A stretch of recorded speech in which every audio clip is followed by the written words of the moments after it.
మహిళలు అన్ని రంగాల్లో పురుషులకు ధీటుగా రాణిస్తూ ఉన్నారు.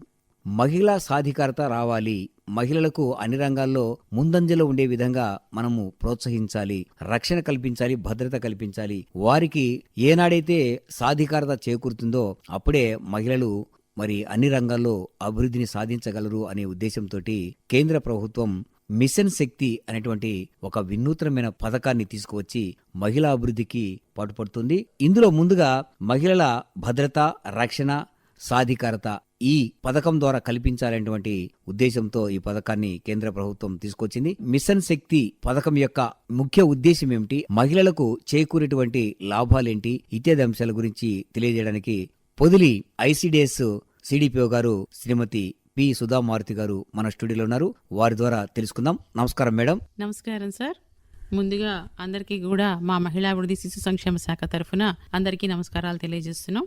మేడం, మరి మహిళల కోసం కేంద్ర ప్రభుత్వం ఈ మిషన్ శక్తి అనేటువంటి పథకాన్ని ప్రవేశపెట్టింది కదా, అసలు ఈ పథకం యొక్క ఉద్దేశం ఏంటి, ఈ పథకం ప్రవేశపెట్టడానికి ముఖ్య కారణం ఏంటి, అంతిమంగా ఈ పథకం ద్వారా మహిళలకు ఎటువంటి లబ్ధి చేకూరేదానికి అవకాశం ఉందంటారు? మిషన్ శక్తి అనేది ఒక మంచి చాలా గొప్ప పథకం అండి. ఇది ఒక బృహత్తర లక్ష్యంతో ఏర్పాటు చేయబడింది. గౌరవ మన ప్రధాని శ్రీ నరేంద్ర మోడీ గారి ఆధ్వర్యంలో వారు మహిళల కోసం చేస్తున్న వివిధ కార్యక్రమాలలో ఒక ప్రత్యేకమైన మరియు చాలా ఉపయుక్తమైన పథకం ఇది. ఒక ప్రాజెక్టుని నిర్ణీత లక్ష్యాలు, స్పష్టమైన సమయపాలన మరియు మైలురాళ్లు, కొలవగలిగిన ఫలితాలతో ఏర్పాటు చేసిన దాన్నే మిషన్ అంటారు.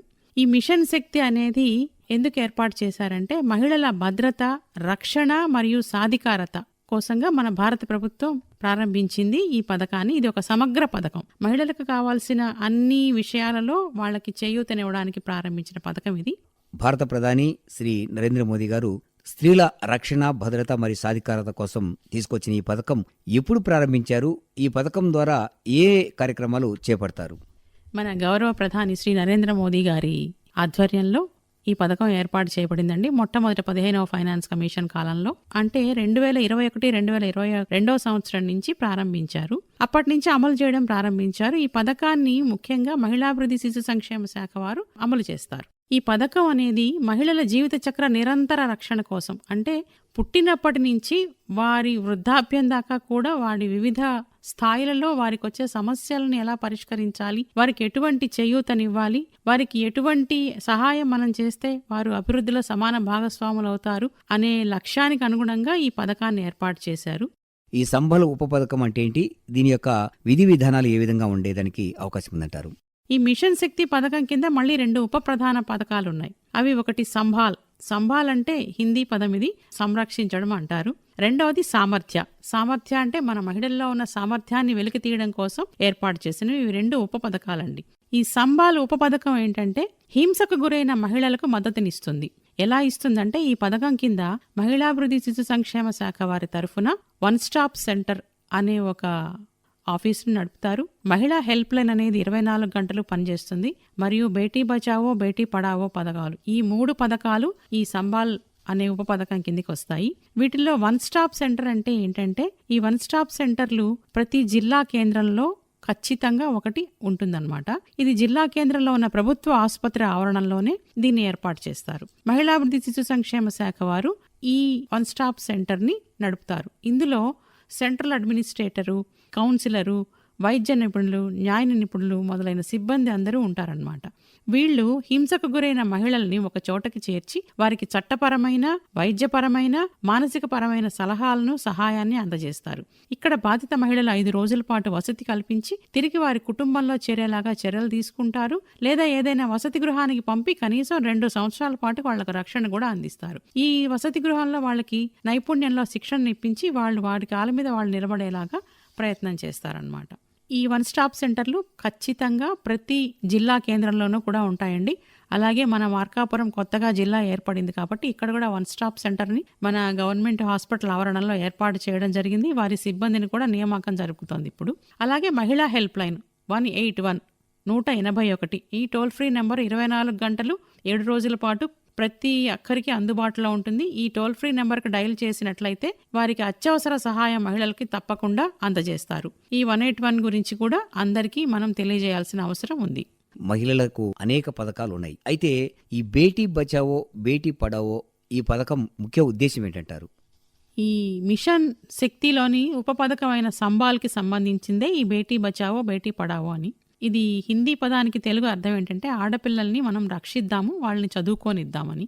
ఇది ముఖ్యంగా మన దేశంలో ఆడపిల్లల పుట్టుక చాలా తగ్గిపోతున్న కారణంగా లింగ నిష్పత్తిలో చాలా తేడాలు వస్తున్నాయి పిల్లలు, బాలికలు, బాలురలో. కాబట్టి ఈ లింగ నిష్పత్తిని తగ్గించి ఆడపిల్లలందరూ వాళ్ళు పుట్టుకని కూడా నివారించే పరిస్థితుల నుంచి వాళ్ళని బయటికి తీసుకొచ్చి ఆడపిల్లల పుట్టుకని వాళ్ళకి రక్షణ కల్పించి వారి విద్యను ప్రోత్సహిస్తారు. ఈ పథకం ద్వారా లింగ నిష్పత్తిలో తేడాలు నివారింపబడతాయి.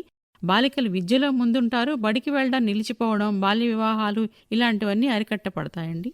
బేటీ బచావో బేటీ పడావో పథకం కూడా మహిళాభివృద్ధి శిశు సంక్షేమ వారి ద్వారా జరుగుతుంది. ఈ కార్యక్రమంలో విద్యాశాఖని, వైద్య శాఖని వీరందరినీ కూడా కలుపుకొని ఈ కార్యక్రమాన్ని నిర్వహిస్తారు. తర్వాత రెండవ ముఖ్య ఉప పథకం సామర్థ్య. ఈ పథకం పూర్తిగా మహిళల సాధికారత కోసం వివిధ కార్యక్రమాలు నిర్వహించి మహిళల ఆర్థిక స్వావలంబన మరియు ఆర్థిక అభివృద్ధికి తోడ్పాటునిస్తుంది. ఇందులో ముఖ్యమైనవి ఏంటంటే స్వధార్ గృహ. ఈ స్వధార్ గృహాలు అనేవి ఎన్జిఓస్ ద్వారా కానీ లేదా గవర్నమెంట్ ద్వారా కానీ నడపబడతాయి. వన్ స్టాప్ సెంటర్కి ఎవరైనా ప్రమాదానికి గురైనా లేదంటే నిస్సహాయ స్థితిలో ఉన్న మహిళ వచ్చినప్పుడు వారికి అక్కడ 5 రోజుల రక్షణ కల్పించిన తర్వాత కుటుంబంలో వారు చేరలేని పరిస్థితి ఉంటే తప్పనిసరిగా వారిని స్వధార్ గృహలో చేర్పిస్తారు. ప్రమాదకర పరిస్థితులు లేదా నిస్సహాయ స్థితిలో ఉన్న ఈ మహిళలు వన్ స్టాప్ సెంటర్ నుండి సహాయం పొందిన వారు వీరందరూ కూడా ఈ స్వధార్ గృహలో ఆశ్రయం పొందుతారు. వీరు తమ మైనర్ పిల్లలు ఎవరైనా ఉంటే వారిని కూడా తీసుకొచ్చి ఇక్కడ ఆశ్రయం పొందవచ్చు. 2 సంవత్సరాల నుంచి 5 సంవత్సరాల వరకు ఇక్కడ ఆశ్రయం ఇస్తారు. ఇక్కడ వాళ్ళకి ఉచితంగా భోజన వసతి, వాళ్ళకి కుటుంబంలో ఎలాంటి వసతులు ఉంటాయి అన్ని వసతులు కల్పించడంతో పాటుగా వృత్తి విద్యలో నైపుణ్యం కల్పిస్తారు. తద్వారా వాళ్ళు తర్వాత బయటికి వెళ్ళిన తర్వాత ఆర్థిక స్వావలంబన పెంపొందించుకుని వారంతటి వారుగా వారి జీవితాన్ని వాడు గడుపుకోకునేటట్లుగా మనం తర్ఫీదిస్తామన్నమాట. ఈ స్వధార్ గృహ ప్రభుత్వం ద్వారా కానీ లేదా స్వచ్ఛంద సంస్థల ద్వారా కానీ మహిళాభివృద్ధి శిశు సంక్షేమ శాఖ వారి పర్యవేక్షణలో నడపబడతాయి. తర్వాత చిరు ఉద్యోగాలు చేసుకునే మహిళలు, ఏదైనా ఉద్యోగినులు వారు సొంతగా ఇల్లు తీసుకుని ఉండలేని పరిస్థితుల్లో ఉన్న వాళ్ళకి వర్కింగ్ ఉమెన్స్ హాస్టల్స్ కూడా మన ప్రభుత్వము ఈ మిషన్ శక్తి ద్వారా మరియు మిషన్ శక్తిలోని ఉప పథకం మిషన్ సామర్థ్య ద్వారా నడపబడుతుంది. ఇందులో వసతి గృహాలు అనేవి మహిళల కోసం నడపబడతాయి. ఇవి కూడా మహిళాభివృద్ధి శిశు సంక్షేమ శాఖ వారి ద్వారా పర్యవేక్షణ చేయబడతాయి. తర్వాత ఆ ఉద్యోగస్తులైన ఆడవారు పిల్లలు పుట్టిన తర్వాత ఉద్యోగంలో వాళ్ళు అంటే పిల్లల్ని, కుటుంబాన్ని, తర్వాత ఉద్యోగాన్ని సమన్వయం చేసుకోవడంలో కొంత కష్టపడతారు. వాళ్ళకి ఇబ్బందులు తొలగించాలన్న ఉద్దేశంతో మన కేంద్ర ప్రభుత్వం నేషనల్ కృషి పథకాన్ని కూడా ప్రవేశపెట్టిందండి. ఈ పథకం ద్వారా ఉద్యోగినుల పిల్లలు 5 సంవత్సరాల్లో పిల్లలు ఉన్నవాళ్ళు వాళ్ళ పిల్లల సంరక్షణ కోసం ఈ కృషి సెంటర్లు ఎక్కడైతే ఎక్కువ మంది ఉద్యోగినులు ఉన్నారో ఆ సంస్థ దగ్గర నడపడం జరుగుతుంది. ఈ కృషి సెంటర్లలో పిల్లల ఆలన పాలన చూసి వారికి ప్రీ స్కూల్ విద్యను కూడా నేర్పించడానికి అవకాశం ఉంటుంది. ఈ కృషి సెంటర్స్ ఇవన్నీ కూడా ఈ మిషన్ శక్తిలో భాగమే. వీటన్నిటి ప్రధాన ప్రయోజనం ఏంటంటే మొదట మహిళలు తమ హక్కులు ఉపయోగించుకోవడంలో ప్రభుత్వం నుంచి మన చేయూతనివ్వడం, ఎటువంటి అభద్రతా భావం లేకుండా జీవించడానికి అవసరమైన మద్దతునివ్వడం, గృహహింస నుండి మరియు ఇతర వేధింపుల నుండి చట్టపరమైన సహాయం అందించడం, రక్షణ కల్పించడం, మహిళలకు నైపుణ్య శిక్షణ మరియు ఉపాధి అవకాశాలు కల్పించడం, బాలబాలికల నిష్పత్తిని తగ్గించి బాలికల విద్యను ప్రోత్సహించడం, రక్షణనివ్వడం. ఇవన్నీ చేయడం వల్ల మన దేశం అభివృద్ధి చెందుతుందనే ఉద్దేశంతో మన గౌరవ ప్రధాని గారు ఈ పథకాలన్నింటినీ ఒక గొడుగు కిందకి తీసుకొచ్చి అందించి మహిళల సమగ్ర అభివృద్ధికి తోడ్పడడానికి మిషన్ శక్తిని లక్ష్యంగా చేసి ఈ మిషన్ శక్తి అనే పథకాన్ని ప్రవేశపెట్టారు. ఈ మిషన్ శక్తి పథకాన్ని మహిళాభివృద్ధి శిశు సంక్షేమ శాఖ ద్వారా ప్రతి జిల్లాలోనూ ప్రతి గ్రామంలోనూ కూడా అందుబాటులో అందరికీ ఉండేలాగా చర్యలు తీసుకుంటున్నారు. దీనికి సంబంధించిన సిబ్బందిని కూడా నియమించడం జరిగింది. మిషన్ శక్తి పథకం గురించి, ఆ పథకం యొక్క ముఖ్య ఉద్దేశము, ఆ పథకం యొక్క లాభాలు, స్త్రీలకు ఎలాంటి లబ్ధి చేకూరుతుంది ఇత్యాది అంశాల గురించి చక్కటి విషయాలు తెలియజేశారు. నమస్కారం మేడం. నమస్కారం సార్. ఈ అవకాశం ఇచ్చినందుకు మహిళాభివృద్ధి శిశు సంక్షేమ శాఖ తరఫున మీ అందరికీ కూడా మా కృతజ్ఞతలు తెలుపుతున్నాం.